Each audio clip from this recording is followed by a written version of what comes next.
Oh, son of a gun. You thought I was going to say son of a bitch, didn't you? Time to do some sketchy shit.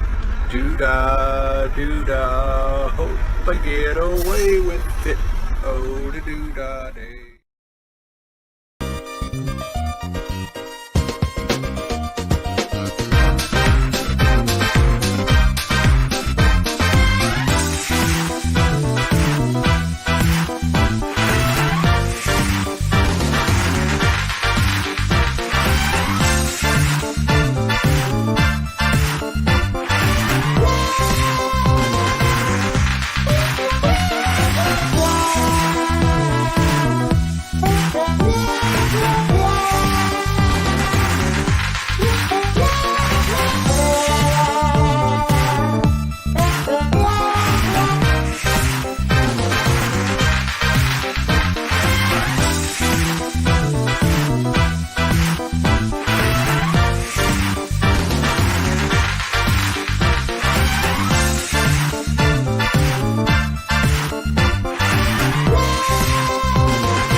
Good evening, folks, or good morning, should I say. I'm Dan Hollifield. This is Last Man Standing, and I am at a loss to describe Stupid O'Clock tonight. If you weren't there,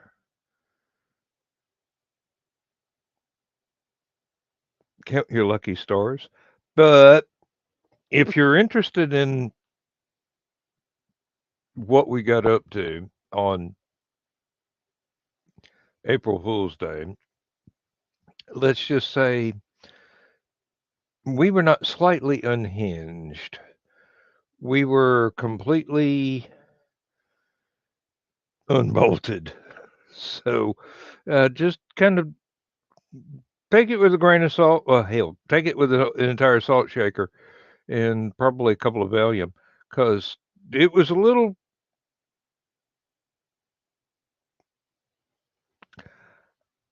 Shall we say Stupid O'Clock was an apt name for the show this evening? So I don't know how we're going to top that, but we're certainly going to try. With me tonight, we've got Aunt Donna, we've got Rich, and who have we here? We've got Dawn. So hail, hail, the gang is all here. The usual suspects. Well, rather the unusual suspects, but that's what I love about this crew. Oh dear. Oh, let me go back to the comments here. Yes. Oh.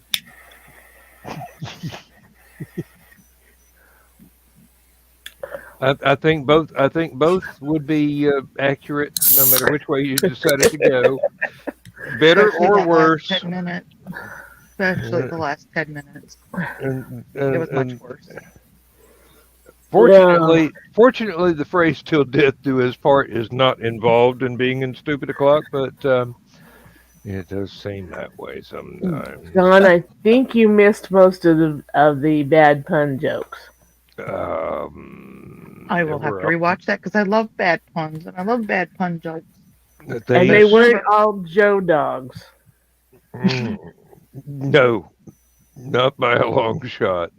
I think we were all equally guilty, except for Zach. He's got to step up his game. One of our friends that we haven't seen for probably about 3 months, 2 months. He does a lot of traveling for work. He happened to be home this weekend, so he's like, "I'm coming over." We're like, "Yay!" Hey, there's Ted. Hey, Ted. Donna says hi. Oh yeah. He's so enthused. So is that him actually waving hi, or is he like, whatever? What's with these fuckheads? That's probably more like you actually waving hi, or are you going, "What's with these fuckheads?" Whatever. Whatever. Call him A, call him B. Better take the fifth on that. It's multiple choice, whatever you like. Get off my lawn. Depends. Are you a fuckhead or not? At least he's waving with all his fingers. Right. He lost his finger. Don't interrupt him. He's playing World of Warcraft or whatever it is he's interested in. Oh. That's a match 3 game. That's why I was late to stupid o'clock. I was actually playing World of Warcraft. I looked up and I'm like, it's 10? Shit. Hi, Josh. Hey, Josh. Hi, Josh. You're up late. He's keeping an eye out on the weather for us for Tuesday. It looks like we might get hit again, Donna. Thank you for that warning, Josh. Hey, man does good work. I can't get upset over it. Where I grew up. Thank you, Josh. The farmhouse that I had was the first. No, what was the only one on the south side of the road. But it used to be the fourth house. The 3 before it, 2 were taken out directly by a tornado, and the third was taken out by a fire caused by a tornado. Mm-hmm. Every spring, we had at least 2 tornadoes, and we had to head to the cave. So, I grew up, that was an everyday occurrence. Just like being in the hospital was almost an everyday occurrence for me. You get inured to that sort of thing. I never freaked out really until the Washington one hit, and then the one by Mom and Dad's hit, and then it just ever since then it's just been like. Lindsay didn't realize just how serious a problem it was in this area up until it's either last year or year before last when we had one go through the 2 driveways down next door neighbor, right through their yard, and across the road, take the top out of an oak tree directly in front of our picture window. And I was at work, and they wouldn't let me come home. Yeah. Well, compared to where I grew up, where I live now, the odds of a tornado hitting this area are extremely slim. Because of the geology of the area around Danville, it's either going to go north of town, which is where I grew up, or it's going to go south of town. Very, very, very rarely does a tornado ever hit Danville proper. And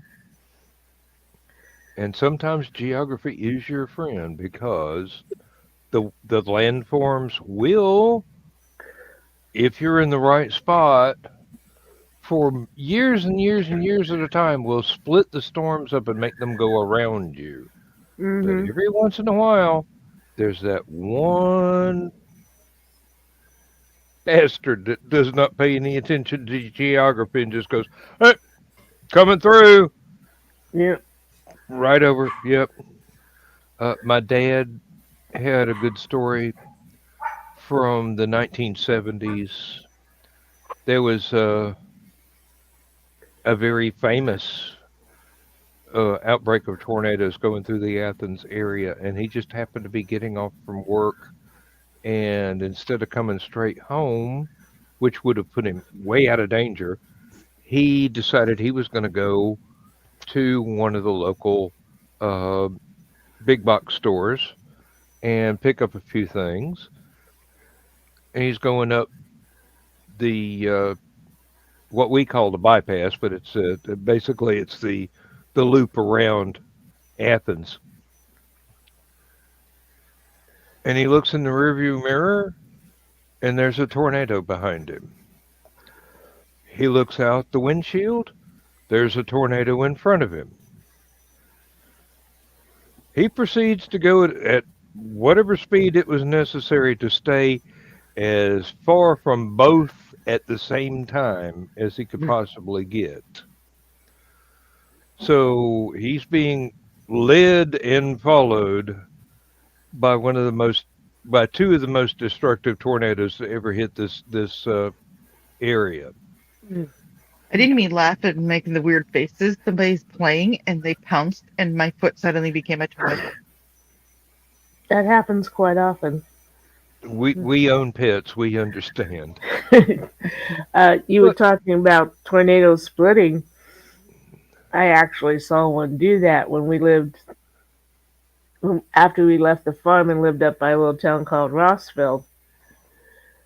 And yes, Pop and I would be the ones that would go outside and watch the weather.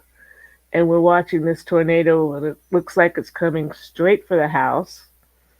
And we're trying to decide if being in the basement would be a good idea when it hits the house. And all of a sudden, it split into two, and one went north of the house and one went south of the house. And we're going, okay, guess we can stand out in the yard for a little while longer. Well, Dad actually did make it to the store he was going to. It was a Zayre's, if anybody is wondering, and that one's pretty much defunct now. I don't know if there are any more stores in that brand left alive. But he decided, maybe I better go in the store here instead of staying in the parking lot. Might be safer in a building than in the truck. He goes in the store and starts doing his shopping, and he's standing there. Knowing my dad, he's standing there in the fishing tackle aisle, deciding which lure to buy. And the tornado that was following him, like a little puppy, got to the store and ripped a corner of the store's roof, about a quarter of the store's roof off, right over his head. And he's going, oh, well, maybe I should go over to the clothing aisle and see if they got some raincoats. Dad was pretty chill. I mean, it took a lot to get him excited about things if they weren't wearing lingerie. And they weren't going to be wearing it for very long, I'll tell you that. Dan, you realize that you have Donna and I sitting here, right? Are those comments you want to be making right now? Absolutely. Is this where I should say I'm not wearing any lingerie at the moment? Don, you have met Dan, right? No, never. Not in person, no. And I'm a perfect gentleman in person. And Oh, I hope she gets to come to Hallowcon. and Donna can tell you, damn it, yes, he is. Yeah, he's a good kisser too.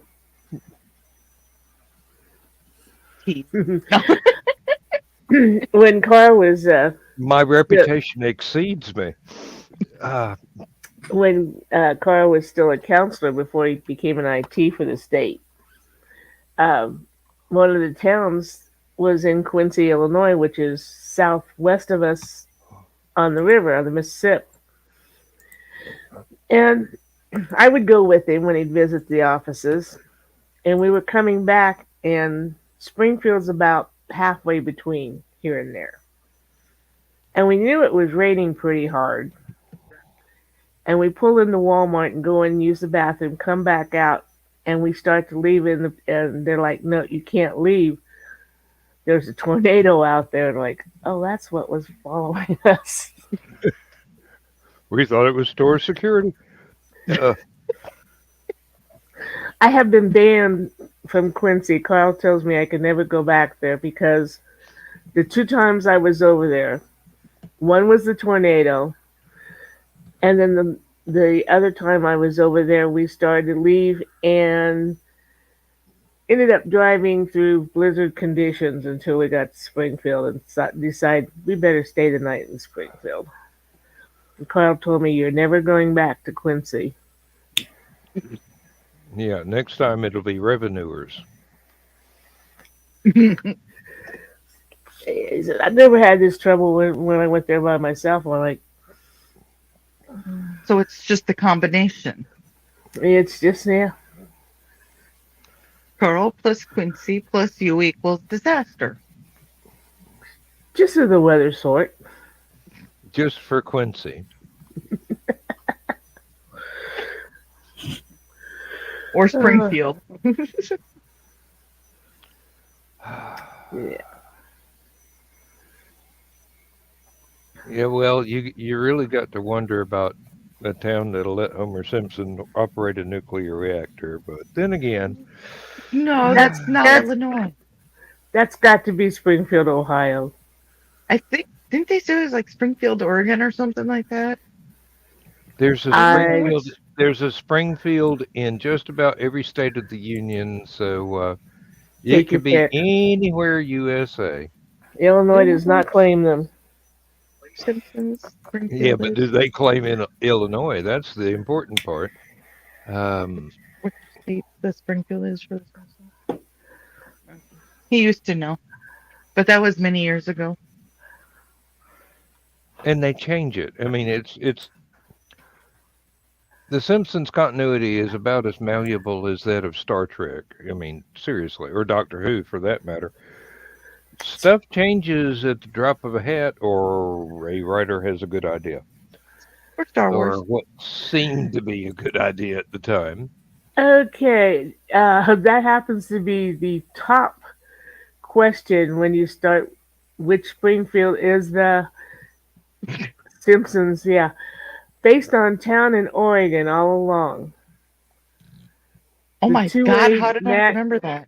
Groaning Toads tells Smithsonian Magazine that the show's location is based on Springfield, Oregon.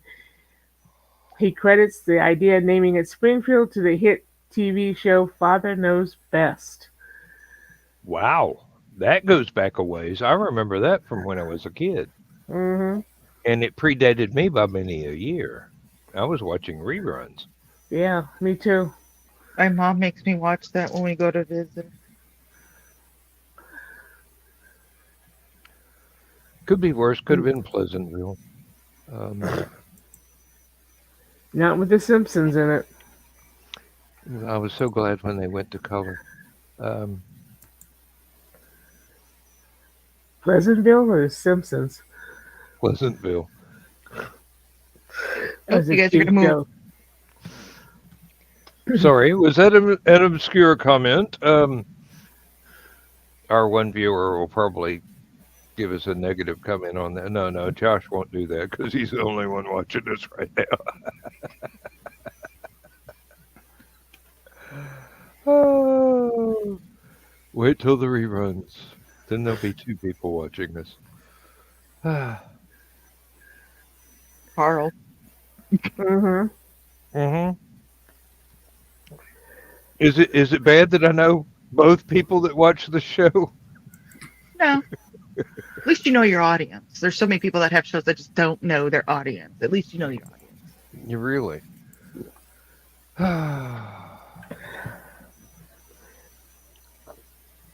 So when I was a kid, people used to blame my mother for me being spoiled, but that's not true. It's because of my two older brothers and their friends.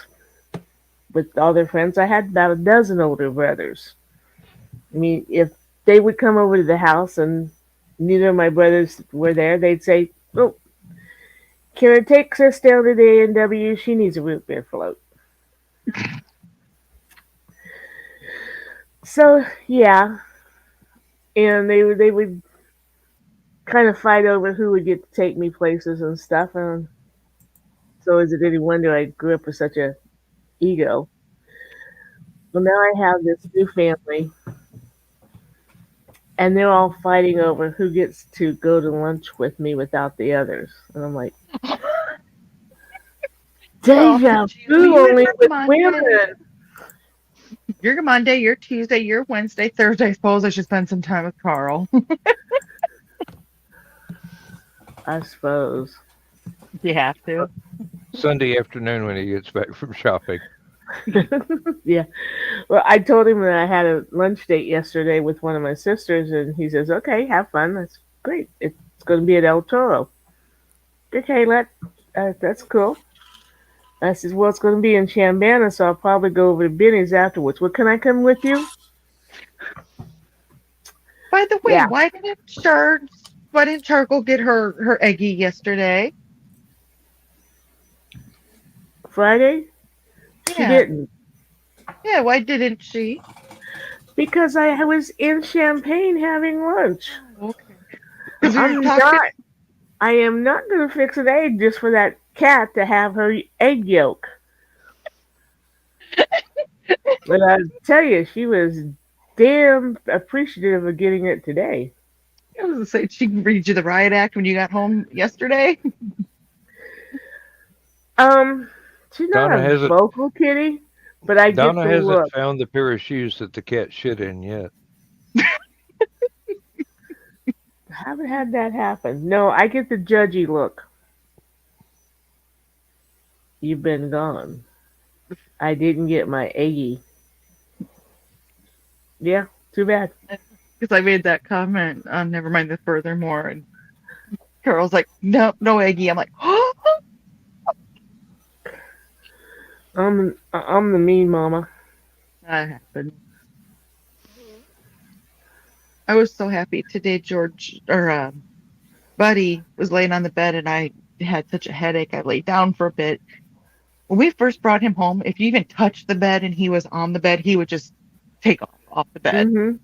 And I laid down next to him and moved him over twice so I could have room for my feet. He lay there the entire time, fell asleep, woke up, he was still there, and I didn't have my glasses on. And I was like, "Oh, buddy, see, this is what it's like to be a house cat." And all of a sudden I look, and there's two other little eyes looking at me like, "Yeah, Mom, I was here too." Apparently Georgette came and joined us, and I was like, "Okay." So I'm petting her. I was like, so we had a little breakthrough today with him. So. Oh, that's nice. Charcoal is like that. So Yeah. so basically it was a menage a cat.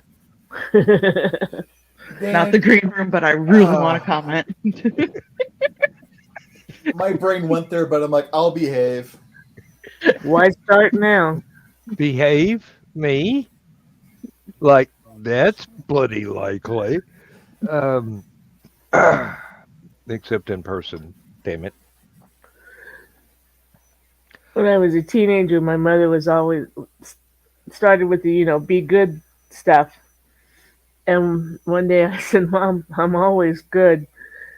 She looked for me a little bit, and after that, whenever I'd go out, she didn't tell me to be good. She'd tell me to behave.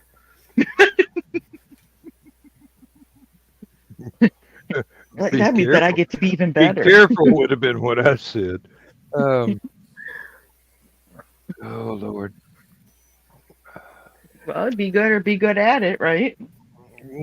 Be careful. Don't know what's going to happen down the road. Now, that's another advantage of having a dozen older brothers. I know what to do to stop a guy. Usually kneecapping works. That was probably just one part of her arsenal. That was the harmless part of her arsenal. Well, you know how the big thing for in the 70s was they were telling women to give the guy a knee. No, my brothers taught me guys expect that. They protect that. You got to go for something more vulnerable, like the knee, the ear, the eye. Yeah.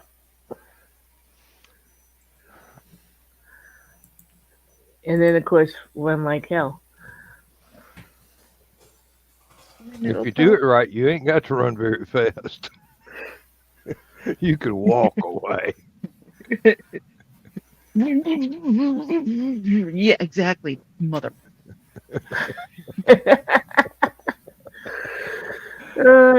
Yeah, but if you run away, then you don't get the chance to finish the job.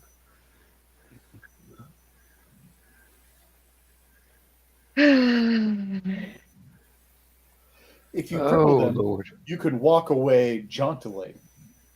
True. What's oh Lord, Dan? You have a look on your face. I clicked on a link and I forgot that. It was Joe Dogs. No, my headphones were still turned on, so I could actually hear what it was. That's okay. I still have 14 lives left. If that was mine, I'm sorry. It's all right. I should be used to country music by now. I live in Georgia. I only got April Fooled once, and it happened to be by Laura Calcaterra. She's doing a Kickstarter right now for Pale Rider. Always promote, right? And it was somebody about her book, and when you clicked on the link about the YouTube video that was supposed to have been in spoilers about her new book, her new comic coming out, I got rickrolled. Hey, Barry. We play a game. We actually had that happen live in Stupid O'Clock tonight, and nobody knew where it was coming from. Nobody knew who was doing it. Joe I know Dog where was it's coming going, from. I didn't hit that button. I didn't hit that button. What the? Did anybody ever actually? Nobody ever fessed up. Nobody fessed up, but from the facial expressions, I knew who was responsible. There was somebody trying to hide an evil smirk. Hi, Yes. Barry. Who was evil smirking? That guy right there. Barry, how dare Barry. you? Barry is a pretty kitty. Hi, Barry. Barry, We my play, little pony rolled him. Oh, We What played did you say? a scavenger hunt game called Munzie. And how to explain this? They have secret missions that you can do every day. And after you get so many, you get what they call a cog. You get enough cogs, you can build this little animal called a cubicle. Cubic mole. And it's kind of like a badge because you can't really do anything with it. Well, they came out today that they finally figured out a way that you could deploy these cube animals. Click this link to learn how. Now, deployment of a Munzie is a very easy thing. You shouldn't need to learn how to do that. Carl clicked the link anyway. It was a Rickroll. Then I'm not the only one that got rickrolled today. Yeah. But I would do that in honor of Kiri because he was trying to get Joe with My Little Pony at that convention a couple months back.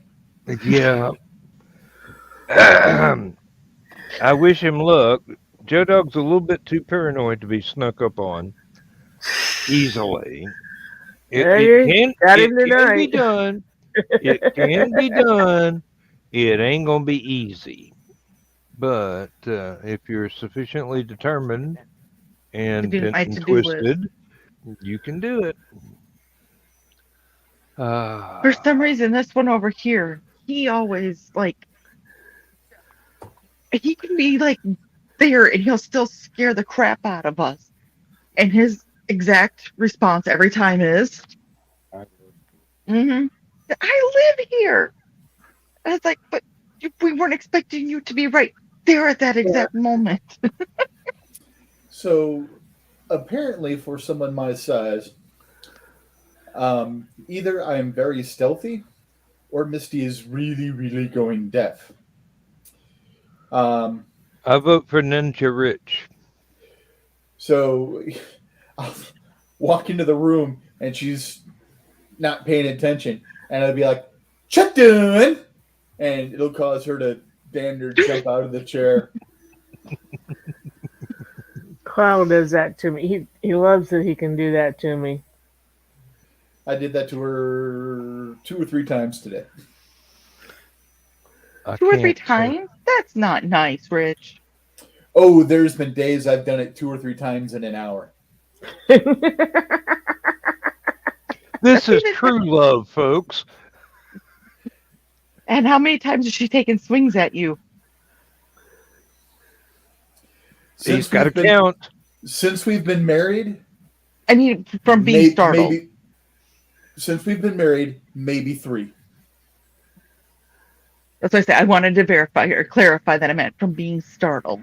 Yes, but you were good at dodgeball, weren't you?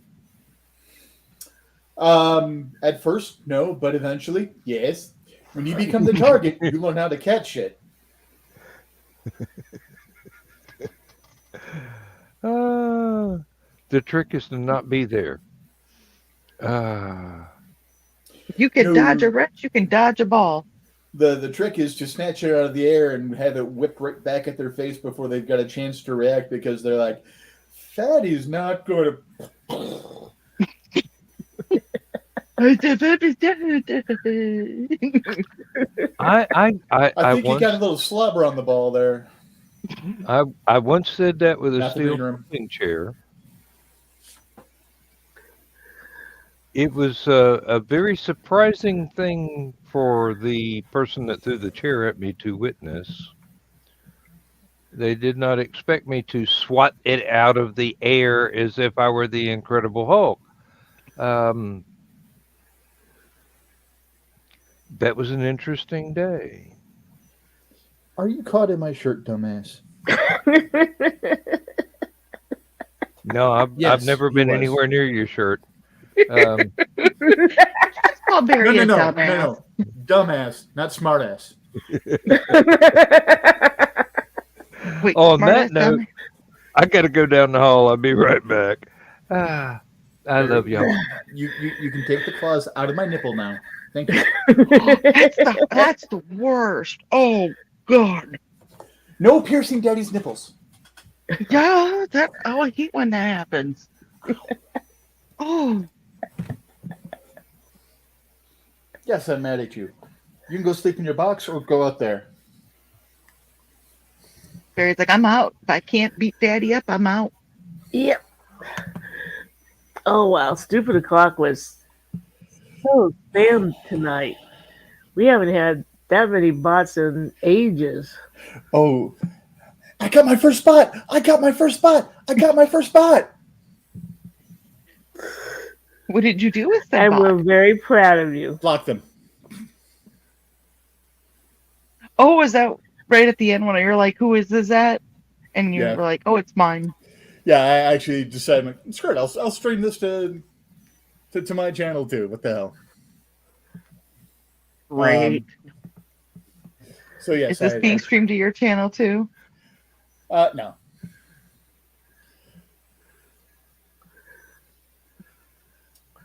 I figured since John was like, we're up to 9 channels that this is being, I'm like, fuck it, 10.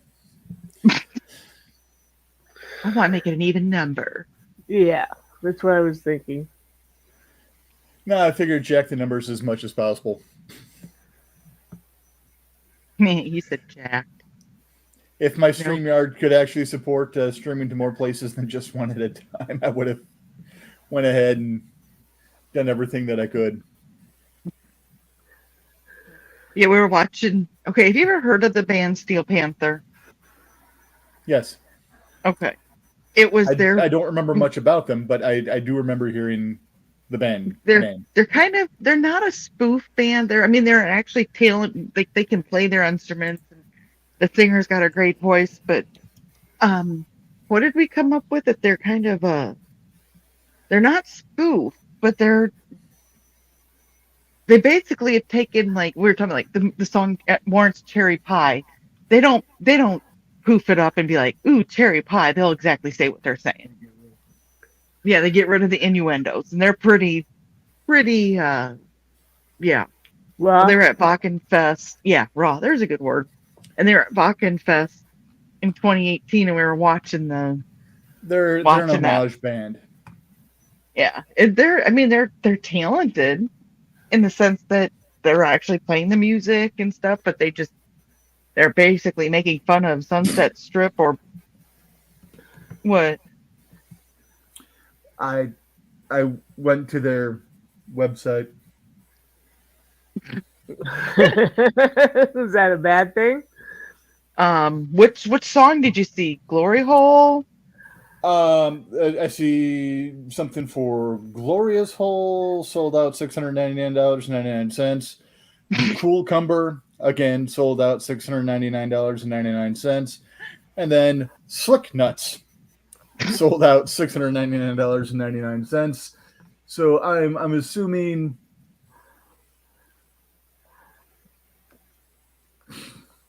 Here, what was Steel some of the Panther. songs? You're gonna you know the songs. He's gonna tell me, and I'm gonna repeat them. What are some of their songs? These weren't Fat songs. Girl, Thou She Blows. Glory Hole. Community Property. Death to All But Metal.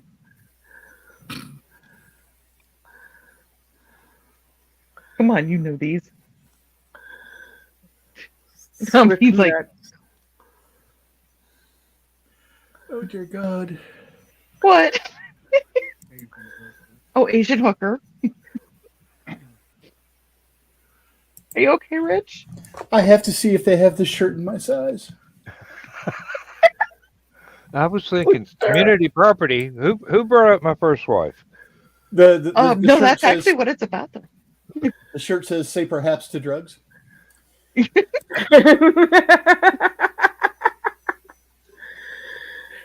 come an extra fat ass. Please come an extra fat ass. Ooh. Steel Panther got me laid. They come up to 4X, which right now is snug but wearable. The gym Rich may be ordering a opens. Steel Panther shirt. The gym opens the 5th, so 3 more days, because technically it is now the 2nd. So 3 more days, the gym opens, and the gym is literally 5 minutes away. So that's your God, I cannot think of words tonight. Words are hard. That is my prize for coming down a size in t-shirts is Your motivation. A say perhaps to drugs. It's my treat for doing good. It's your motivation. Yeah. So we were watching that, and Here's the thing: I don't do drugs, but I just find that hilarious. You do drugs. I saw your drug kit earlier. Those are all prescription. They're still drugs. Well, no, the T-shirt's about the recreational kind. Are you sure? Well, technically, Well, let's hope ibuprofen is not included in that list. if I take too many of these, they're recreational. And I've got a prescription in the bedroom that is recreational. I just have to let the wife know an hour ahead of time that hey, you I'm need taking to the pill. recreate. Yeah. they have a song about that has Cialis in it. Remember, Oh God, this is humans hilarious. are one Suck of the my few Richard. species that do the same thing for procreation that they do for recreation. You okay, Rich? But there are There's others. a shirt that says "Suck my Richard."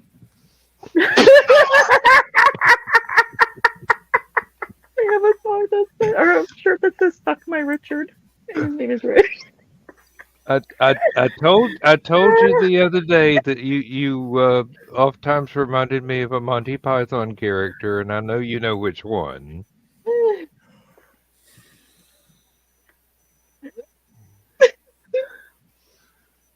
I don't know which one, so tell me. It's from Life of Brian. Only seen it once, so I'm not that familiar. How many times have you seen Life of Brian? Which character does Rich supposedly remind Dan of?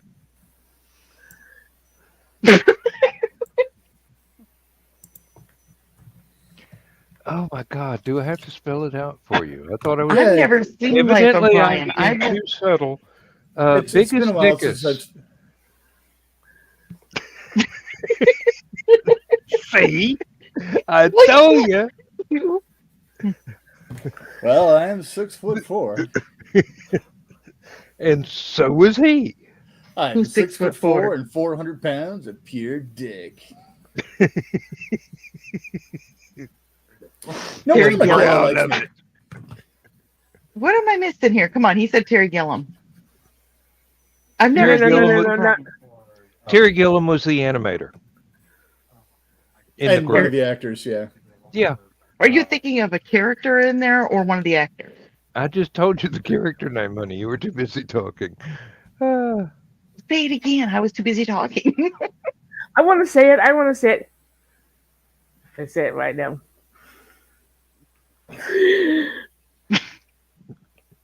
Biggest Dickus. Biggest Dickus. Penny in the air, penny That drop. was pretty. Because that was a pretty funny part in there. And Graham Chapman was one of my favorite members of the troupe. See, Ted, you would actually have people in common with these guys. Would that make Biggest Dickus your favorite member?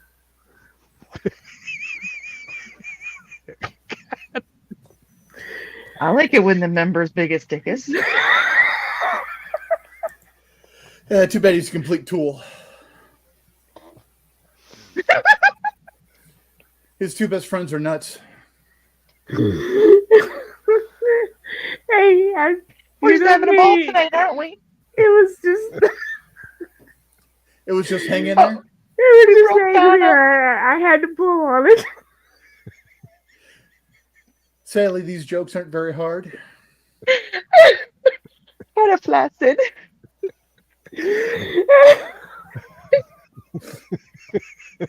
But in order to say these, you do have to have some spizzerinctum.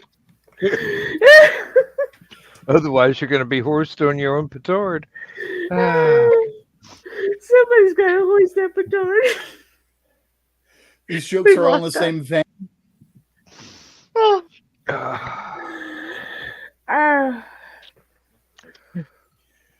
I gotta start breathing. I'm gonna start sounding like Betty Boop.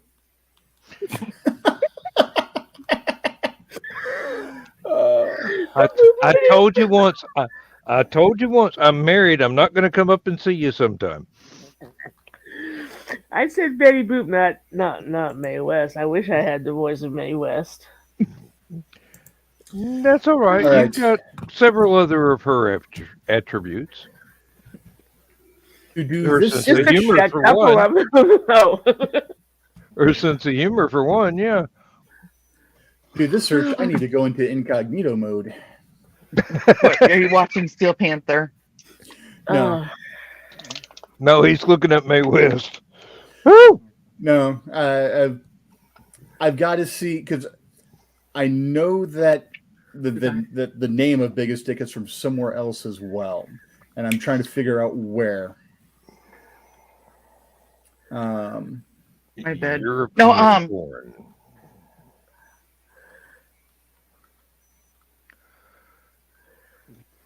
Yes, dear. I'm not saying anything. Speak now, forever hold what you got. Okay, I'll hold it. And poor Michaela's not even here to defend herself. So. I was thinking, Hey. I was thinking if it was Michaela's life, it would be Begas Dickus.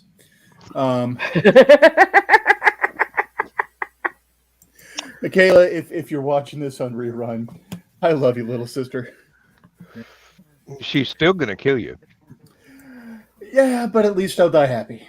Because he's the biggest dickus.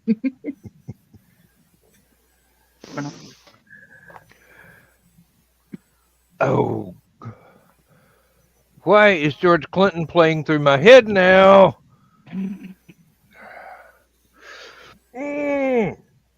I have entirely too many musical references stored inside my brain. Well, now you need to listen to Steel Panther, and then they're going to even get worse. Because this many dick jokes just makes you think about who, We Got the Funk. That would be normal. With that many dicks, there probably would be some kind of funk. Hey, you can get a biggest diggest t-shirt. You can do that in a.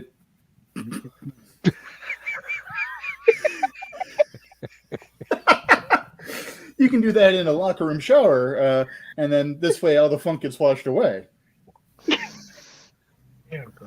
there are some images that never get washed away. Dan, I think you've lost control of your show. Did you ever have control? What makes you think I want control? Look at you. Okay, so Buddy's, his eye next to his eye has been really, really dark. He's got, because of his allergies, and Ted just wiped his face and it came off finally some. Oh, he looks so cute. Sorry. I thought you had a cat stuck to the ceiling for some reason. I mean, just the angle there with the camera. I remember I'm sitting on the tower. He's in her spot. Don't you know gravity works? Always gonna be a hoe.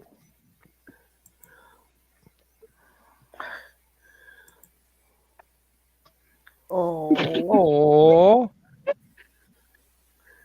You're just sweet baby. that's a pretty orange kitty. His eye is looking so much better. He's like, why did you just put that in my face, Mom? I can't eat it. Why are you holding that thing up at me? Pretty much. Can I It lick it? doesn't even smell like tuna. No. Really? No. Okay, that wasn't supposed to be a double entendre, but I know somebody's going to take it there. I was trying not to because I think that we're going to go ahead and head to bed. So. But I wanted to stop in and say. And I made my hour mark. It's 10:02, so. I come in at 10:02. I leave at 10:02. Oh. It only takes me an hour. Shut up, Rich. No, sorry. I saw the song by Steel Panther. Oh, it's going to be a hoe.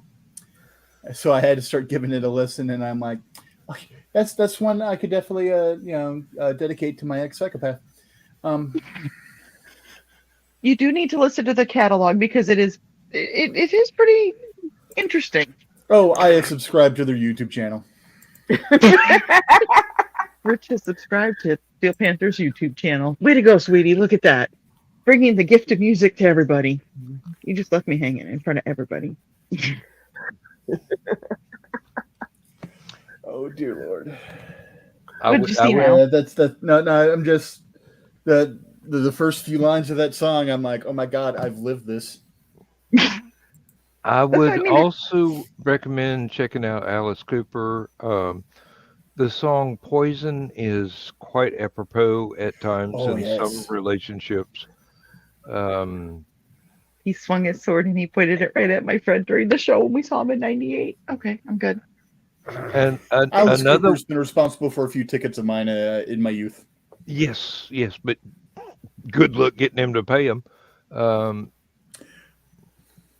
It was a pleasure getting what him, was so the one? I didn't have a problem. Never been sold before. Yes, Don. That's off the Muscle of Love album.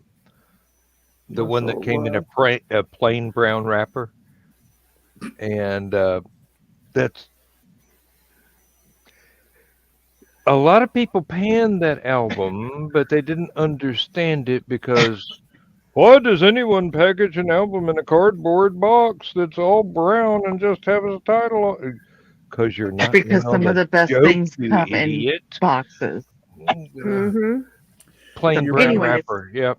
You're bringing me Um, back to the day when, to make my mixtape, I would have to borrow my sister's album, play the record, position everything just right, make sure there's just the right amount of change on the on the tone arm. on Mm-hmm. the arm, just to make sure, because each record was slightly different depending on how worn out it was from our consumption of the music. And then, get out of the room as quietly as possible because, there's a second radio there taping the song. So, okay, guys, so I'm going to bed. See you later. Get off my Don. lawn! Oh, now look at him. He's being cute. Get off my lawn, you little bastards. Aw. Oh. So, see, that's why I was looking up. So, good night, everybody. Good night. Now I'm wondering why our cat has 7 legs. The cat only has 6 legs. Is that a furry orange octopus or what? The cat only has 6 legs. He's hung like a Rottweiler. Galapagos tortoise is more like it.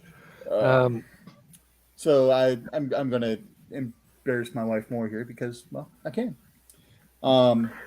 Yeah, she's never going to watch this show. It's safe. So one thing that I would always do is I'd be holding Bucky like a baby. I'd be like, "Hey, Misty," and she'd be like, "What?"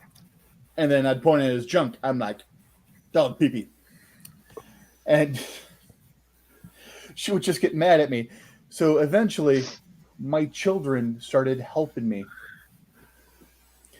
get it so that she would look over just at the wrong moment to see the dog.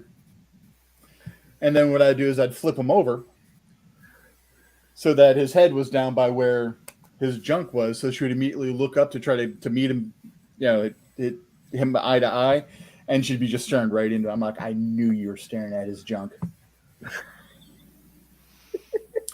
So we talk like the animals, like what's going through their head, and because Bucky's always happy to show her, like, hey, take a look. I'm like, that's because he's hung like a Rottweiler. Rottweiler and a Chihuahua buddy. Guys can be so proud of the littlest things. You have to be. And we're stuck with it for life. What Exactly. are we going to do? You got to accentuate the positive and ignore the negative. That kind of plastic surgery is way too expensive. And it's usually designed for somebody else. And my mind always goes back to that episode of X-Files when the men had to check each other to see if they had this creature on them. And Mona goes, remember, gentlemen, we are in the Arctic.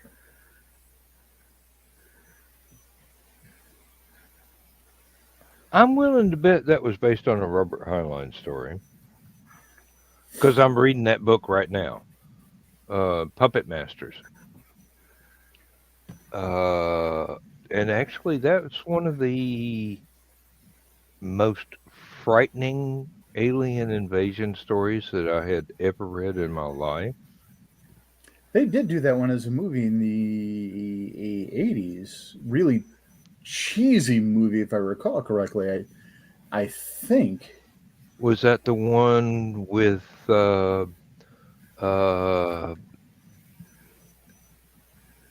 Donald Sutherland? Is that what you're thinking of?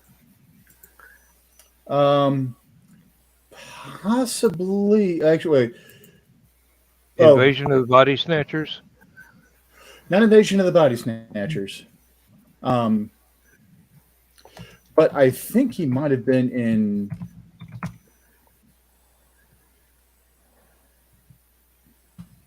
This one too. Let me use a little bit of Google Foo here.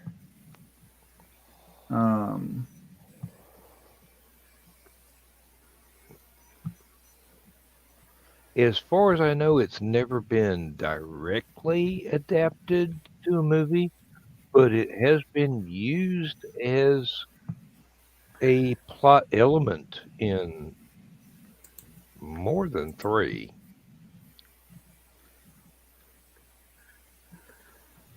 And a Star Trek episode at that. And the X-Files episode, evidently. That's not the one. Does sound like it. I didn't ever watch all of the X-Files. I kind of gave up partway through because it was obvious that Scully was going to win. When you definitely wanted Mulder to get evidence, Scully was always there going, it's pure science fiction. Yeah, this one is called The Puppet Masters. The Earth is invaded by stingray-shaped alien slugs that ride on people's backs and control their minds. Also starring Donald Sutherland, and it does credit Robert Heinlein as one of the writers. It would have to, yeah. That's a direct quote of the plot. 1994. Wow. I'm gonna have to dig that up. And it also stars Keith David, Will Patton, Eric Thal, Tom Mason. Who else looks familiar here?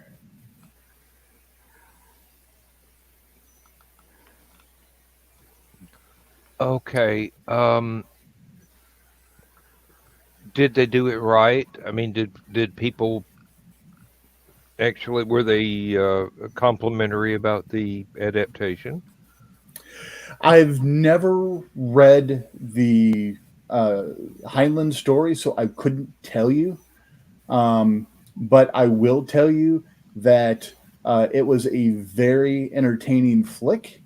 And I rented it a number of times back in the day.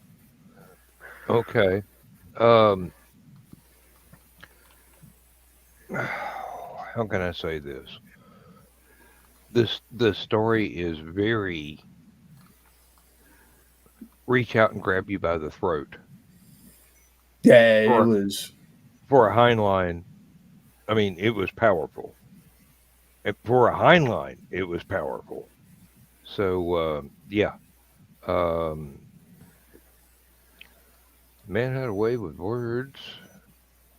And I wish that I had learned more about writing from him that I have obviously applied to my own. But, oh, what the hell did I do with it? I need to find my sign and hang it back up. I had Heinlein's 5 Laws of Writing that I used to have hanging right by my computer. Bill Engvall. Here's your sign.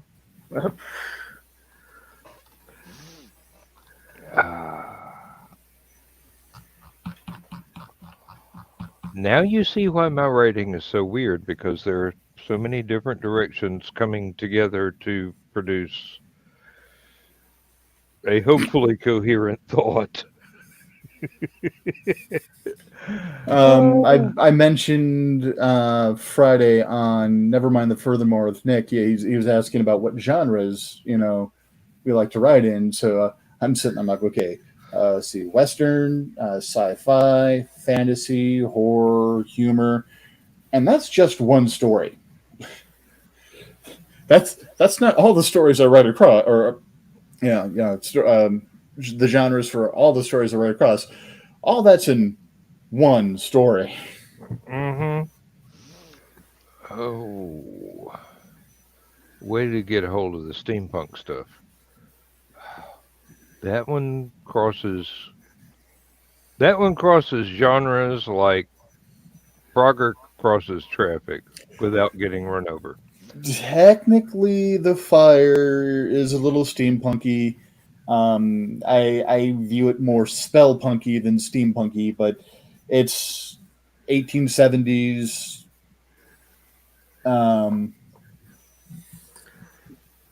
Weird shit happens, you know. Hey, it was the 1870s. What weird shit didn't happen?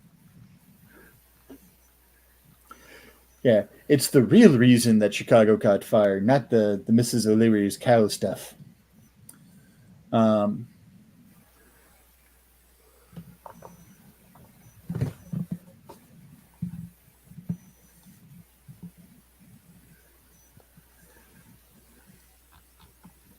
let's see. Oh, now I'm stopping myself from giving spoilers to a Peter Davison's Doctor Who story.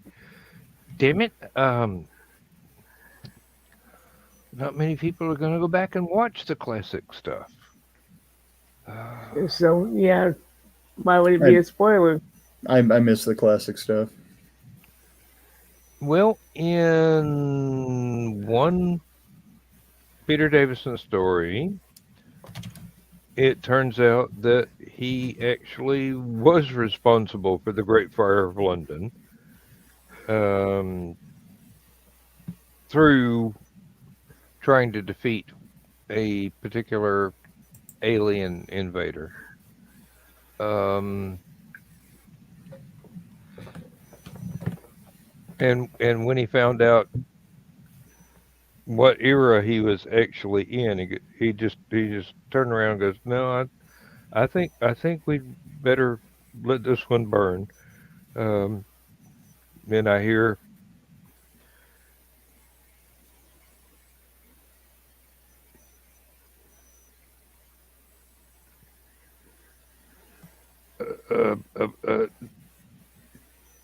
David Tennant's voice in my mind going, "Fixed point in time. Yep. Sorry, can't do anything." And I'm going, "Dude, you have entirely too many literary and video references going through your head at any one time." And then I look up and go, "And that's a bad thing?" I mean, seriously, that's supposed to be a bad thing? Mm-hmm. Hey, have you read some of the stuff that I write? Literary references are us. I once had an editor ask me about a character that was based on Sheridan Le Fanu's vampire story about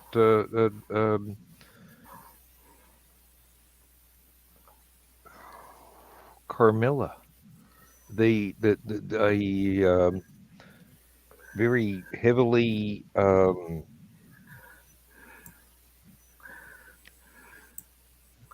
well, it's late at night. Very heavily lesbian sort of female vampire, and it was right on in there in the formative period as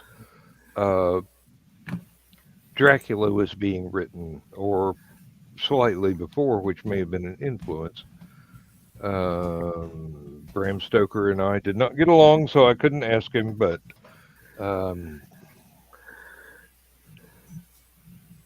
one of these days people are going to take that at face value and think that I just absolutely walked through time, and they probably won't be wrong. Moving on. Pardon me. It's a little dusty in here. Uh, And of course, my wife's sister would take umbrage to that joke. Her name's Dusty. could be worse. Her name could have been Umbridge.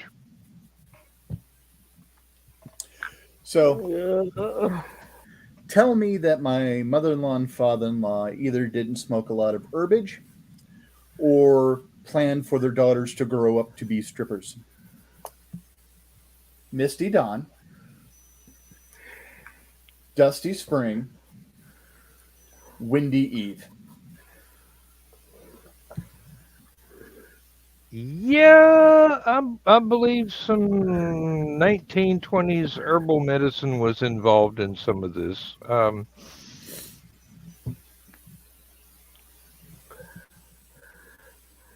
Now, there was a little old lady that I met at a convention one time who was very entertaining as a storyteller. And one of her opening lines was, you know, I was almost 20 when marijuana was first made illegal. And everybody's just looking at her and going, that was, whoa, okay. That means you're that old. Okay. And the home is not looking for you. And you could just see these 20-something girls looking at her going, no. That would mean you're older than my grandmother. And the little old lady's just sitting there with a big grin on her face going, yep, I'm that old. And I enjoyed myself back in the roaring 20s.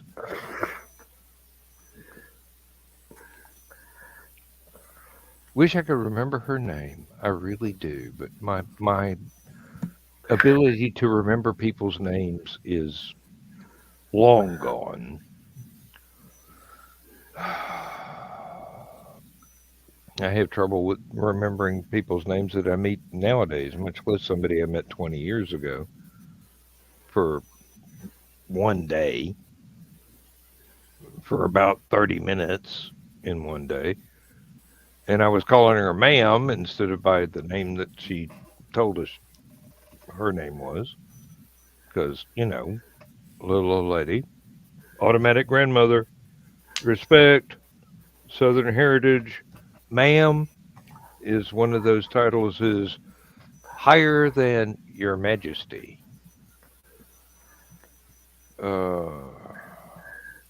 Years of IT customer service, ma'am and sir are ingrained to me. Mm-hmm. I came by honestly. There was the threat of a switch involved, but it was never necessary.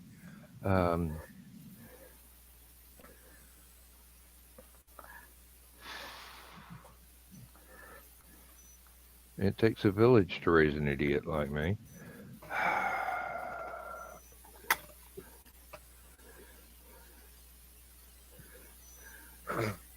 One day they'll find out I'm missing. I'm sorry, that made me think of one of Carrie's jokes. I'm sorry. I am so sorry. I am so sorry.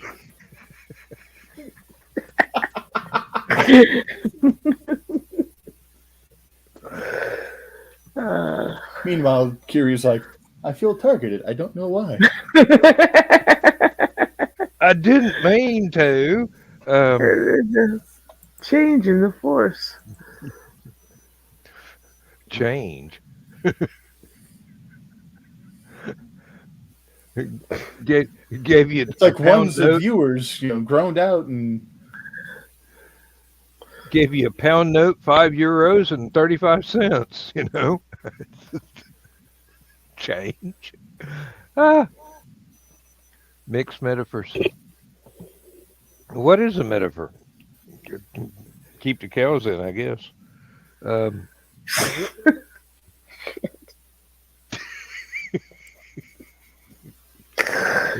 Oh crap! and I'm not even sleep deprived. You should see me when I've been awake for 36 hours. I get really comical then.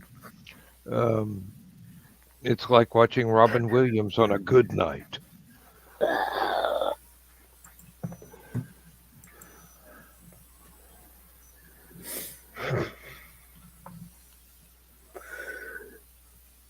Uh, and then thinking of Kiri's got me thinking of the jokes Joe Dog made, and then John, damn John. Yeah, you don't expect it from John, but he sits there and plots them quietly and then springs them on you at the worst possible time, like when you're trying to breathe. Um, Carl will do that.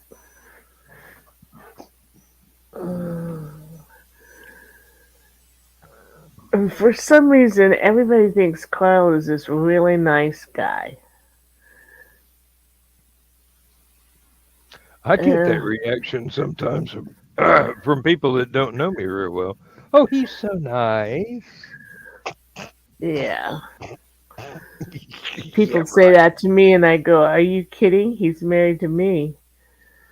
And then they get this look on their face, which I haven't quite figured out.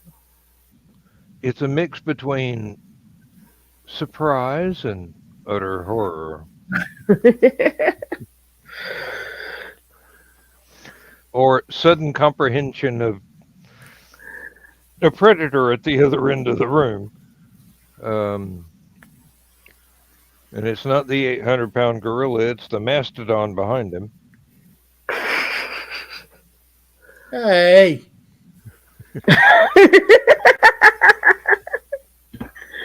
my nose isn't that big.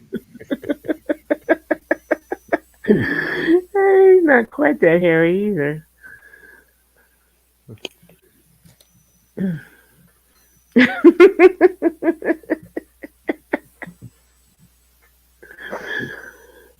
And somewhere Peter Tork's estate is filing a lawsuit.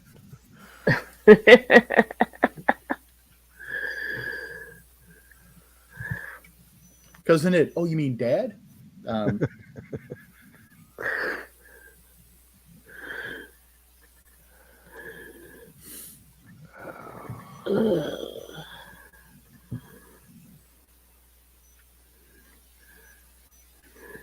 And then it got quiet. I'm And just people, thinking of all the puns that you can make with Peter Tork's name and going, oh my God, I don't want another lawsuit. Ah. Besides, he was an excellent musician and a well, if your wonderful Peter gets comedian. torqued, you might want to put an ice pack on that. It might leave a mark.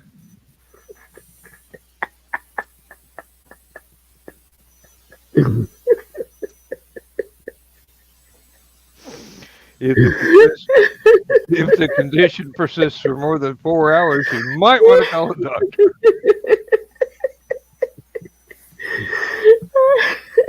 You might have wanted to use some lube. Certainly going to be a wrenching experience.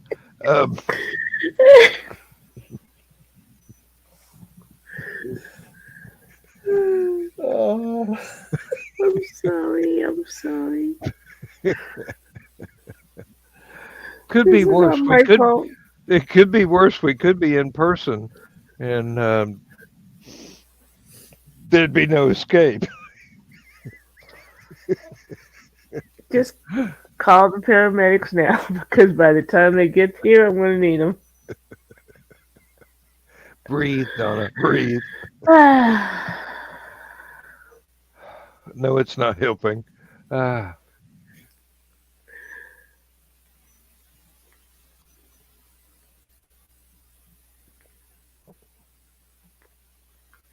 Oh, man.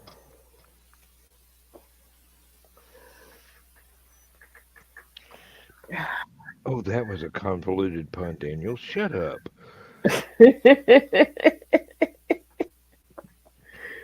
You think what I say is weird? You should hear what I think. Gosh, I thank do. God Sometimes for I self do. editing. Ah, Sometimes yes, I do. you do. Often, frighteningly often, I should say.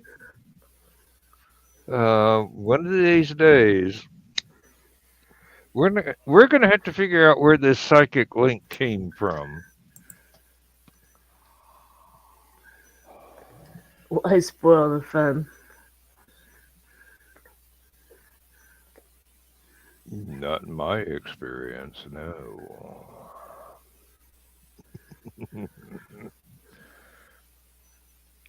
Oh, we got another blasted spammer.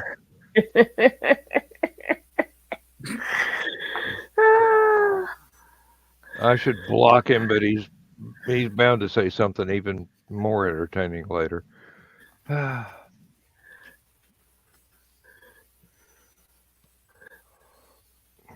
Well, that was useless, wasn't it? Let's try this again. It's like driving down the road and going, I knew there was some fire on this thing somewhere. What did it do? Fly out the window? I hope it didn't go in the back seat.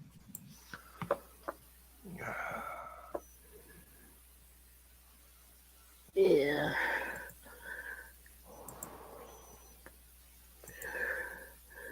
That's the trouble with these bigger cigars. They're kind of hard to keep lit.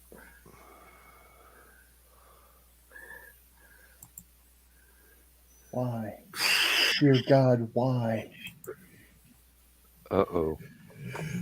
Looked over on my other screen for videos that YouTube is suggesting, and it's showing real mechanic reacts to terrible TikTok car advice. And the thumbnail is this mechanic with kind of a horrified look on their face. And you see the other part of the thumbnail is someone drilling through their rotor. Oh my. Why would you want to do that? No logical reason. By the look here, I would say it's been drilled through at least 100 times or so. They're trying to lighten the car so it will go faster.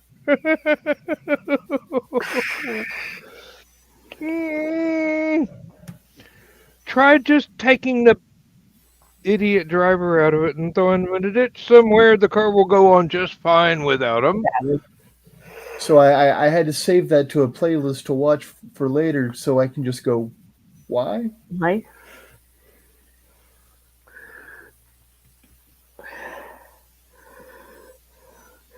Yeah, Arsenio Hall used to have a bit in his show that things that made you go, If he was doing it today, it would be things that would make you go, why? Things that would make you go, what in the blue fuck? What the fuck? Yeah. Not just the blue fuck, the teal fuck, the red fuck, and the plaid fuck. Uh-huh. They've gone to plaid. Somebody been smoking the blue crack. Oh, God. Remember, blue is bad, green is good.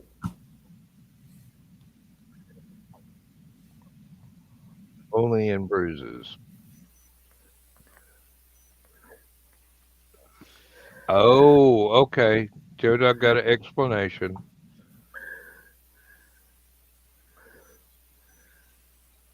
Now, my question is, how hard do you have to brake to make heating up the rotors a problem? Be right back. You gotta be going real fast before that's a concern.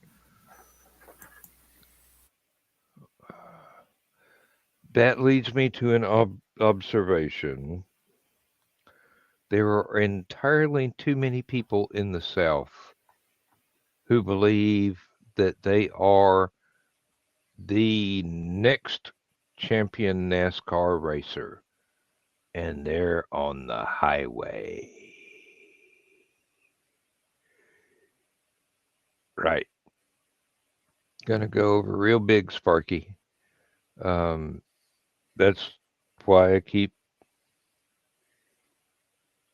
the ambulance on speed dial when I'm going through North Carolina. Never mind Atlanta. So There are Friday, places. There are sorry, go ahead. places in North Carolina that make Atlanta look sane. Friday, coming home from bringing or taking Crow to their doctor's appointment, coming back, there was someone that was just chomping at the bit, and I'm like, um, the speed limit's 55. I've got the cruise set at 58. Cope.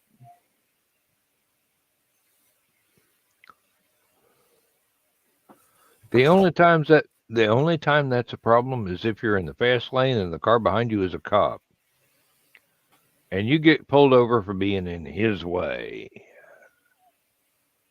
because he wants to do 85 in a 55.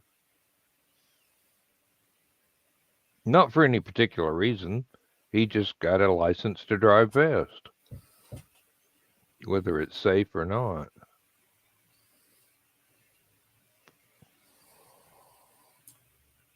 Yeah, my the lead in my foot seems to have been extracted fairly decently.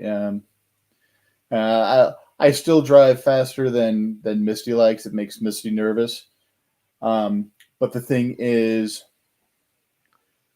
my vision is a lot better than Misty's.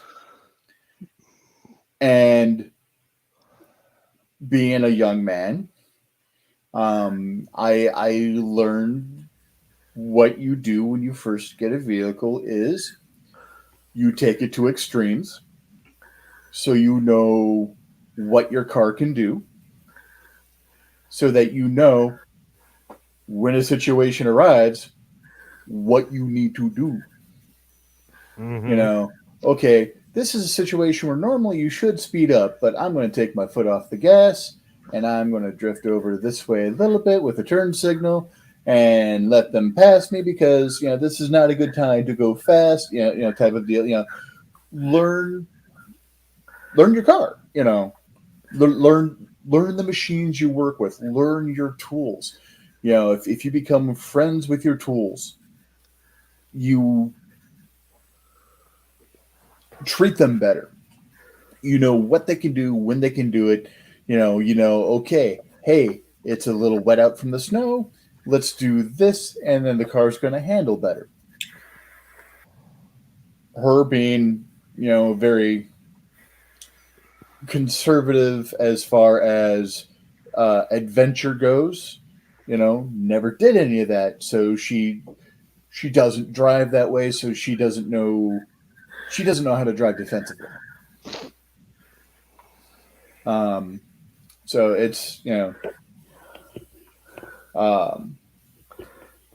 she's surprised because she's like, "Oh my god, I thought you were going to hit that." I'm like, "I had 2 foot of clearance on either side, honey. We were fine."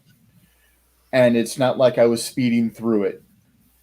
I wasn't even idling. I have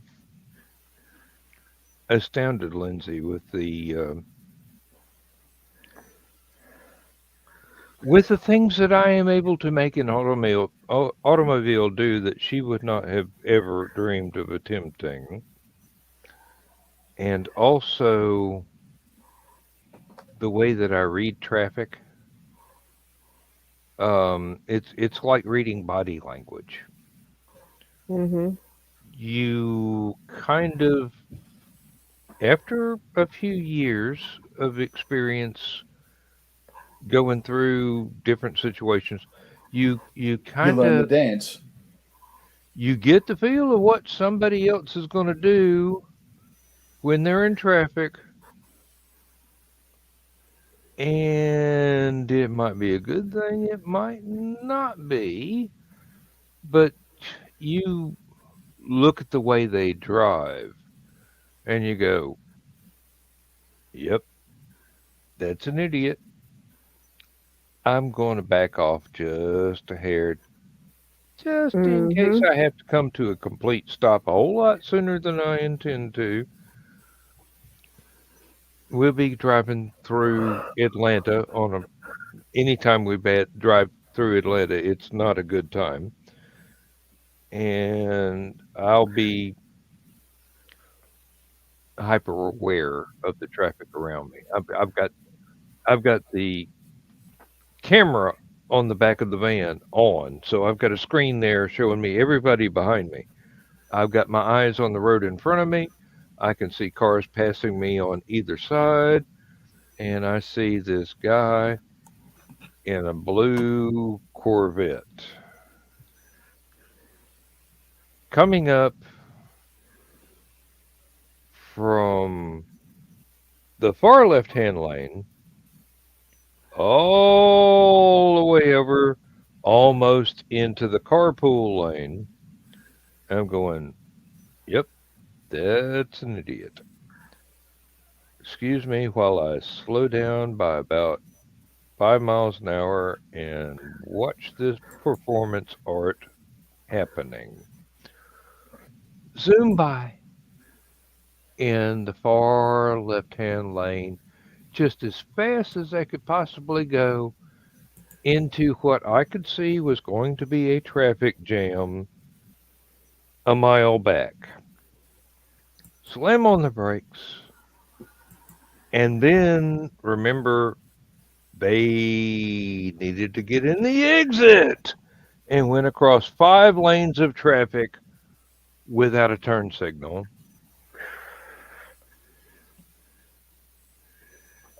And I would have sat there and said, oh, see that blue car? They're about to do something stupid. They do something stupid, and she goes, how do you know?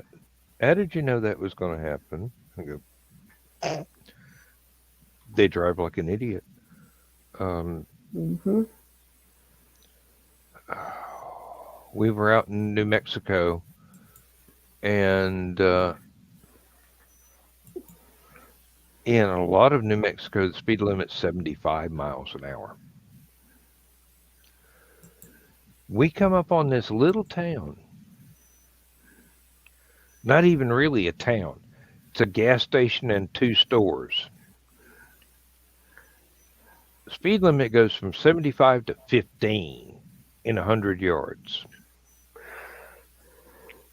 I'm going, whoa, speed trap. Woo. I went to 15. Somebody passed me. Cop pulls out of one of the stores, pulls him over. It's like 100 yards long. It's back to 75 miles an hour. And I'm going, yeah, I kind of figured that was going to happen when I saw that 15-mile-an-hour speed limit sign. Evidently, that little unincorporated area, the only form of income they've got is speeding tickets, and it's a speed trap. I've got experience with speed traps nearby. There's one little town. Georgia DOT got tired of their shit and finally built a bypass around the town because when you're driving through it, they had trees planted in front of the reduced speed limit signs so that you couldn't see them. Even if you knew where the speed limits were, if you stopped there and went into the wrong liquor store, you would get pulled over going out of town, even if you're doing the speed limit, because, hey, you didn't go to our store. Therefore, we going to find something wrong with what you doing.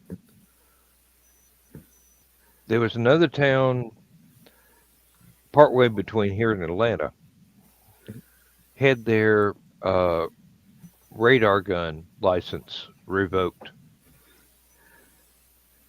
because the state authority went through there and checked their radar gun. It clocked an oak tree backing up at 75 miles an hour.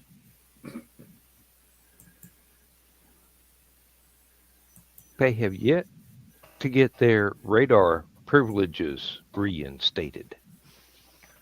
And I'm pretty sure they're still pissed about that. So I try and avoid going on that road to Atlanta anymore, even though it's one of the less populated roads because it's not one of the big super highway sort of things that we've got. It's just a normal 2-lane, and it should be, except when you're in the city limits, 55, 60, something like that. But you get a situation like that where cops are used to being able to write out tickets just because they can write out tickets, and suddenly that privilege gets taken away from them. They're not going to be happy, and they're going to be looking to write up even more tickets. So avoid that particular stretch of road by taking a left instead of going forward. So that's why the B-52s have the Love Shack song, because Atlanta Highway didn't have that problem, but the other road to Atlanta did.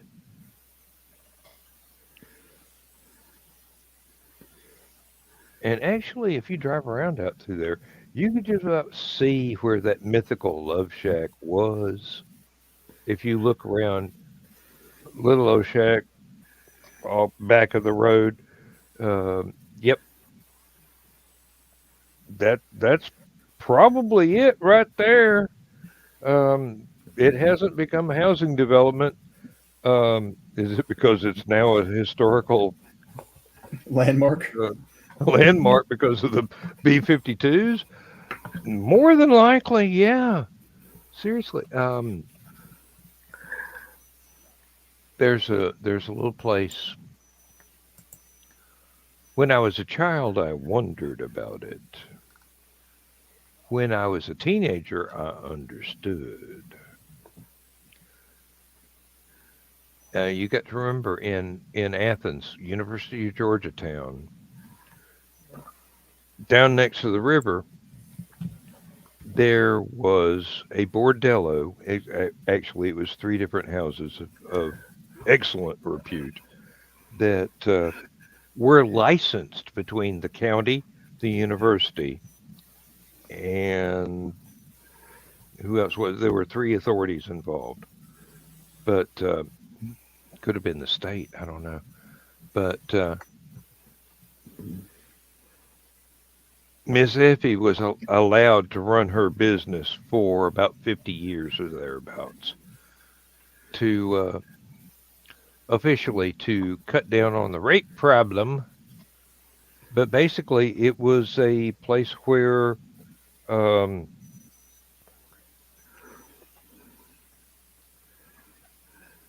shall we say, out-of-town fathers would take their sons for their initiation into manhood, and university students would go to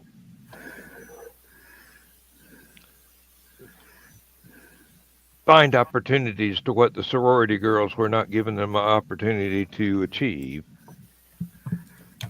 But in this other place, you drive by and it's this long, low motel-looking building up on the hill. Had a sign called Blue Light Club. And once I got about college age, after having driven by there several 100,000 times as a child, I understood That was the bordello for the black folks. Effie's was the bordello for the white folks. Now, this is not saying that's a good thing, a bad thing.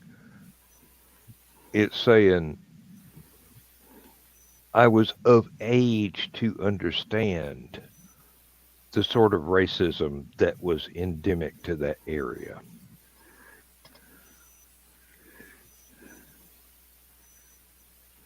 And I'm going, you know, if that place don't party like Animal House, I'd be damn surprised. I never went there. Well, never went to Effie's either. But I'm pretty sure I was correct in that particular assumption that it was probably a happening spot. I just would not have been welcome there.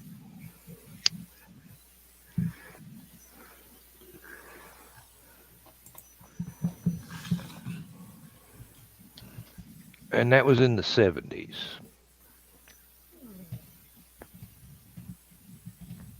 Don't know if it's still in business. Might be. I know Effie's got shut down. And when the houses were all torn down, people were selling individual bricks and sprigs of the hedge around the yard for collector's item prices. Contract ran out. County just said, "Hey, we can close the whorehouse now." Well, all you did was create a legend.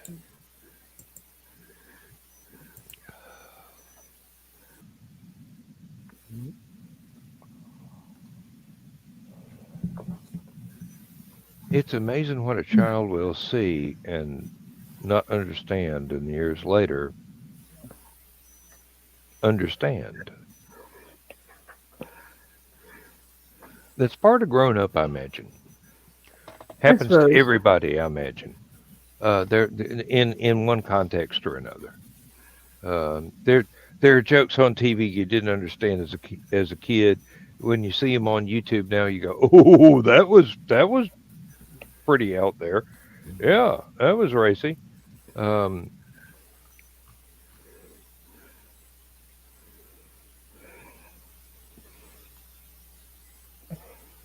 Don't have any idea where I'm going with this, but it's not gonna wind up in my biography, but probably should.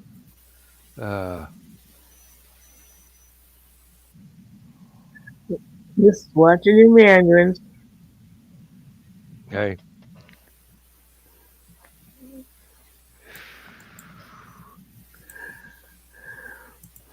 Yes, dear. just trying to entertain the audience.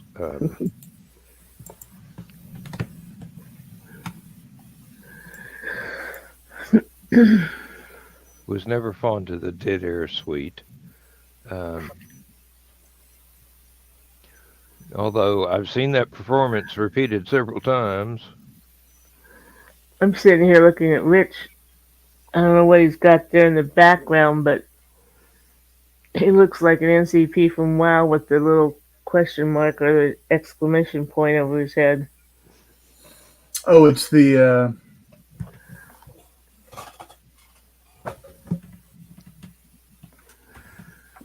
light reflecting off the silver trim of the Closet. closet. Yeah.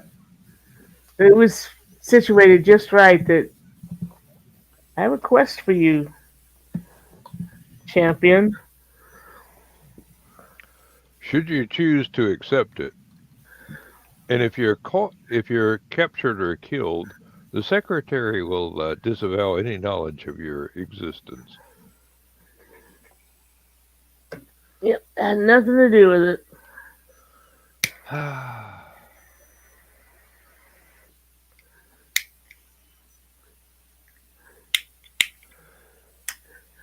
You know, there's a lot of old TV shows that we used to watch, and I do mean Donna and myself, although Rich has probably seen some of them in reruns that would have been really inspiring if uh, we knew we were going to be writers as children.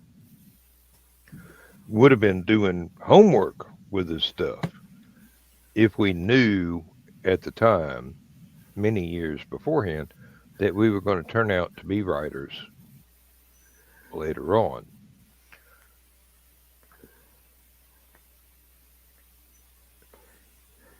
And that leads me to actually despair at the quality of entertainment nowadays that uh, the writers of the future are not going to have really excellent stuff to have watched that would influence what they're going to get up to as writers later on. It's going to be kind of, well, hopefully it's not going to be bland because they'll figure out some way to put a twist on it that'll make it entertaining. Otherwise, they're not going to be successful attempting to be writers. Well, hopefully they'll be watching some of this stuff and be thinking, I can do better than that. Yeah, Hawk the Slayer. Um, I didn't say that. I didn't say that. I didn't say that. Hopefully they'll be looking at stuff going, that's cool, but what if this happened instead? I mean, what if? That is a very good thing. What if? What if is actually it's one of the writer exercises I used to do is every day I used to try to come up with 5 what ifs. Mm-hmm. Didn't matter what it had to be. They didn't have to be related to anything, but what if cats ruled the world? Okay, so they really do rule the world, but what if we were not so aware of it? Yeah.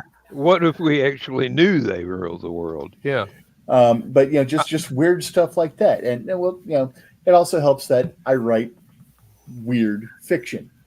Mm-hmm. I actually had that discussion with an Arab guy, but it was women ruling the world, and he refused to believe that they did. And I was going, dude, you are not looking at the big picture here.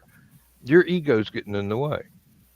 And he got upset because he didn't want to admit that women actually rule the world. Cats, women, it all goes back to pussy. Mm-hmm. One way or another, everything does. Yeah. I don't know if he still does, but Paul McCartney used to keep up his songwriting skills by having one of his friends, point at something, and then he'd write a poem about it, like a salt shaker, or just some mundane thing that you would never write about. Oh yeah.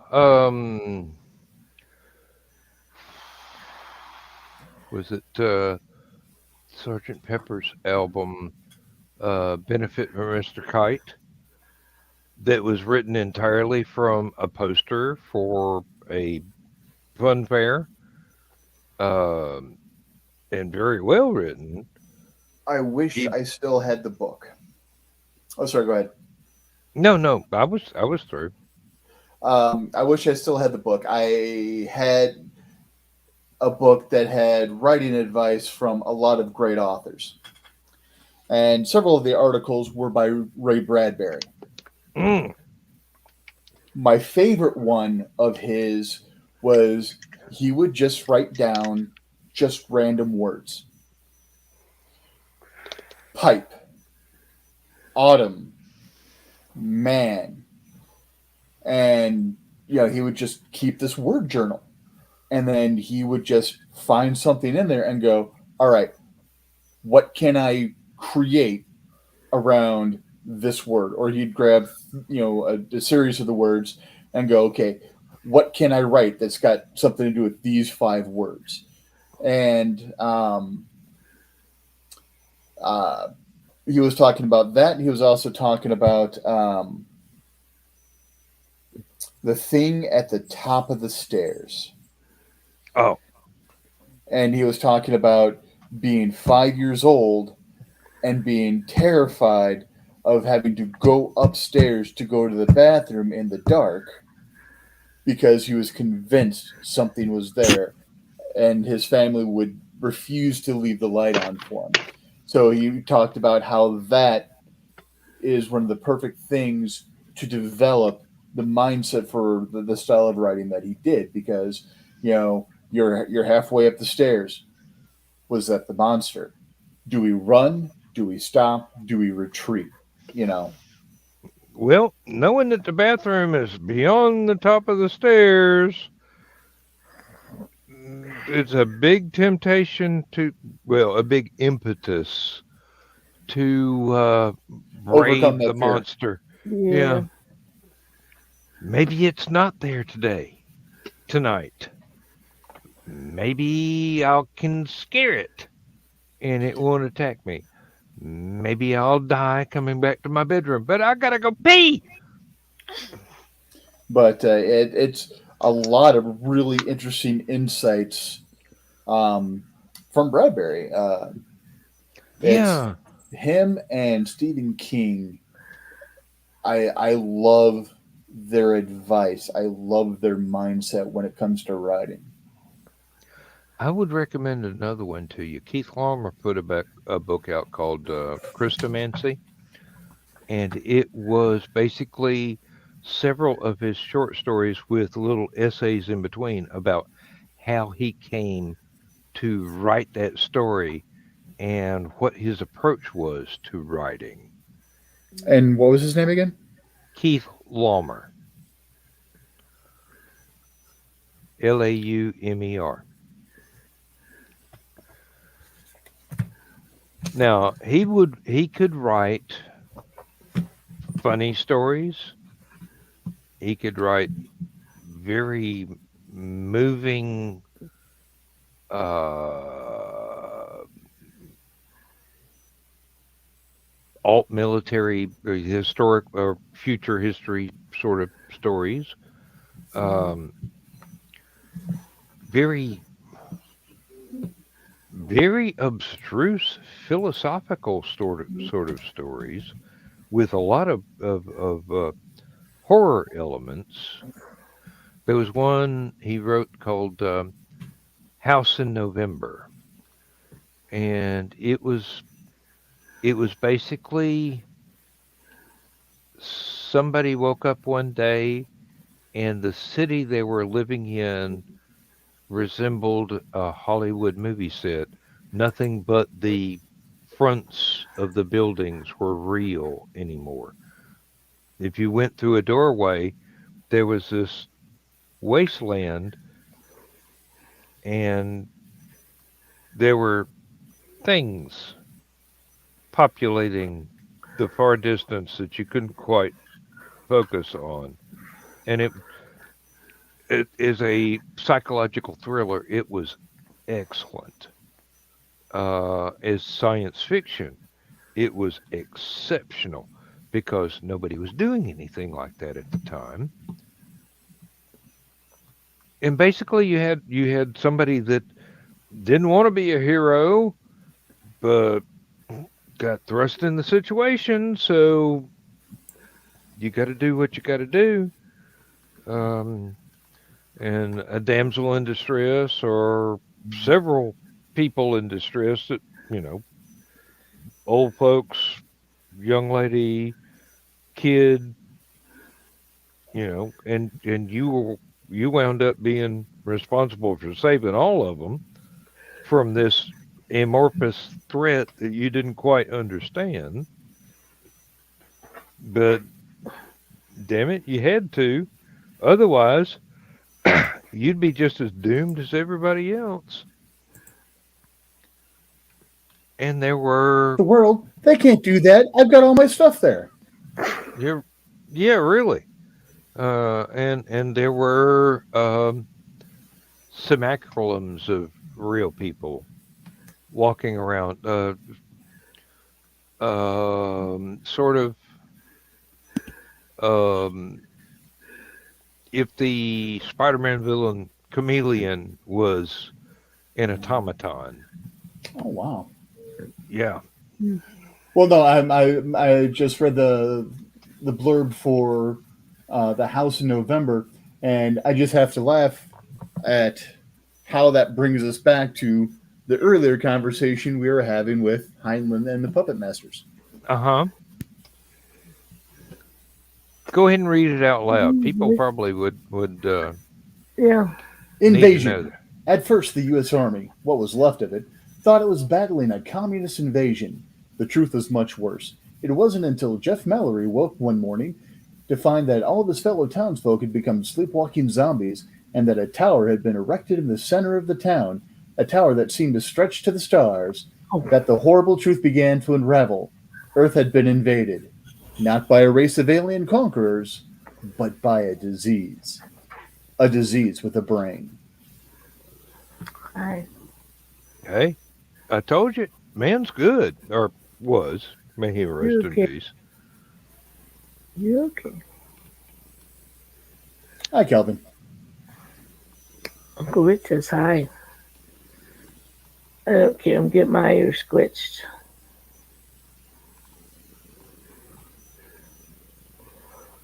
Are you finally tired out? He'd come up earlier today and wanted to be held, but then he's like, "No, I got stuff to do. I can't be sitting around here getting loved." Yeah, right. You see him walking away right now.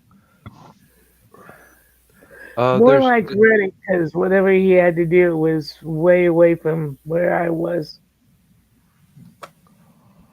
There's another one, Rich, that I would recommend that he wrote. It's called the Infinite Man.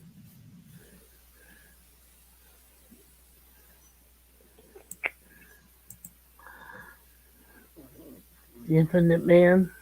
Mm-hmm. It's basically you remember um, you remember the story Charlie Oh yeah. about the guy that was given an intelligence boosting serum. Flowers for Mhm. Eltron. Yep. Yes, flowers for Eltron. Yes. I love that story. Well, it's sort of like that, but it goes way further, and it doesn't have the stuff wears off ending.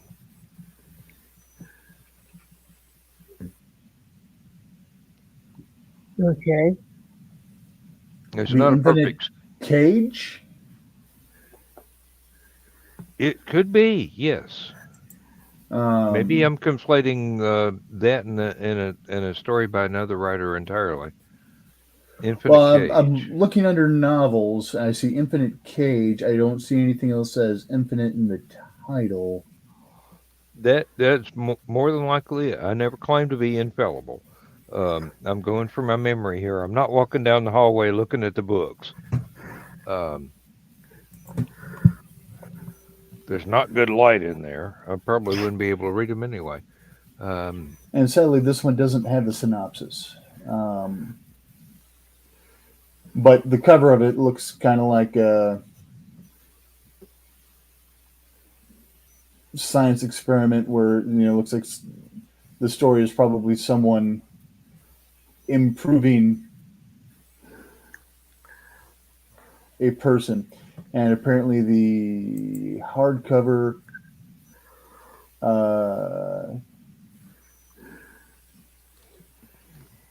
gives me the same type of feel for the way the cover looks. Now, Still no synopsis.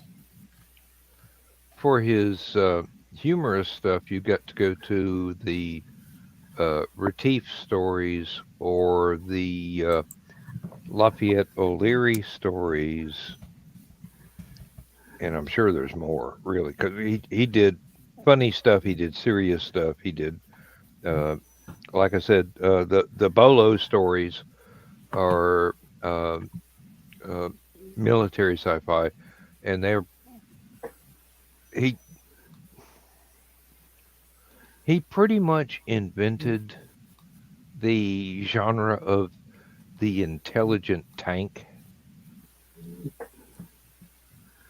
the doesn't need a human being, computer operated fighting machine, and that's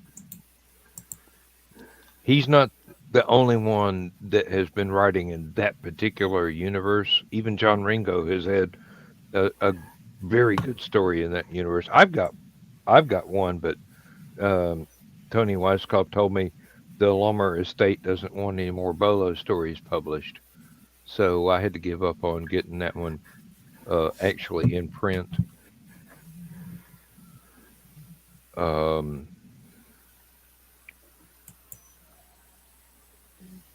just about everything the man has ever written is worth reading. I have not met a single one of Keith Laumer's stories that was not thought provoking and entertaining. There was actually one movie that was made from a book of his called The Monitors, and it was back in the '60s and very um, trippy would be the best way to describe it.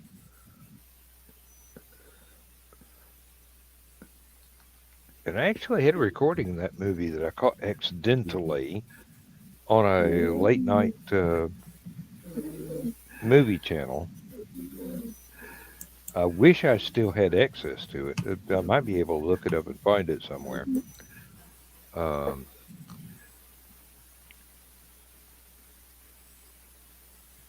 in any case, I really highly recommend Keith Laumer to anybody studying writing because he he claimed he didn't write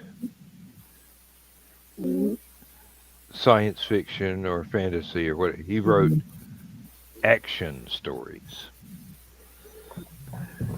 So it was a way to involve the reader from the very first page and keep them turning pages until the story ended and then go, damn, I wish that went on a lot longer. Because it was that engaging. Very few writers have that. Ben Bova has that quality. Uh, Larry Niven has that quality. Jerry Pinnell has that quality, but he kicks your ass and makes you think while you're reading. Um, well, Larry does too. Um, Zelazny can do that. Um, especially in the books that are more science fiction than fantasy. Zelazny wrote great fantasy. Don't get me wrong, but his science fiction is just one of those things that'll stretch your mind. Jack, Dick, Philip K. Dick. yeah. Um, I had a problem trying to read PK Dick in the '70s because I couldn't afford that much dope to where I could keep up with the plot twists. Um, Philip Jose Farmer, I had the same problem with.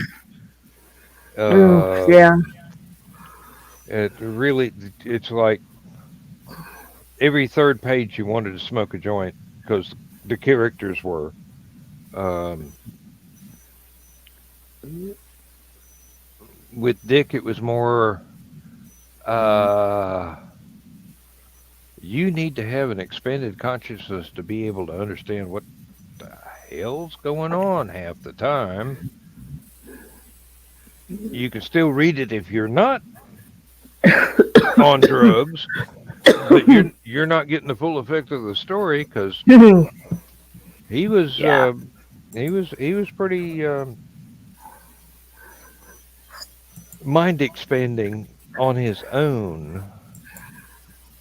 True, true.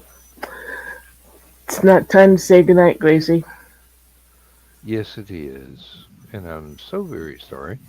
I will miss you until next time I see y'all again. Well, you better get to be a better shot. Mm. Okay, that was the last one. Maybe. On that pun,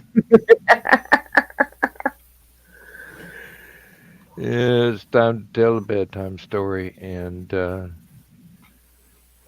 until next time, folks, and please, if you enjoyed any of this, like, share, subscribe, tell your friends, tell your Seek help. enemies, tell your friends' enemies. Tell your psychiatrist, maybe he'll want to watch. At And least to then, find out more about us. and then he'll tell his enemies' friends, and everything will work out hunky dory in the end. Thank you, David Bowie, for the reference.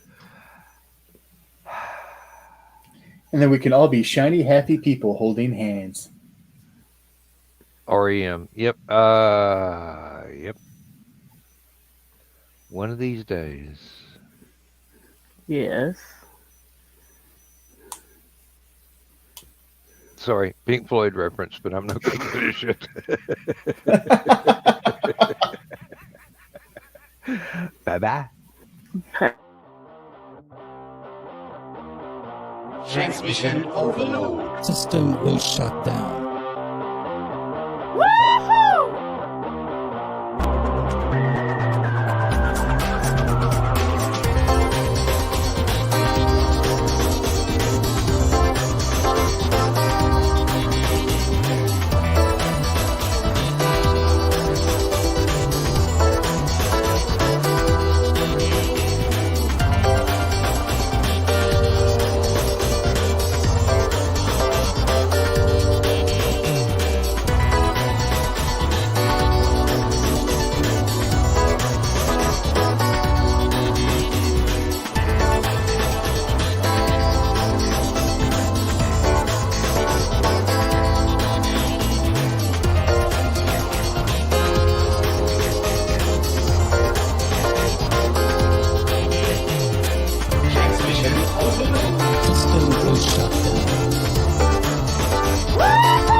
transmission overload. System goes shut down.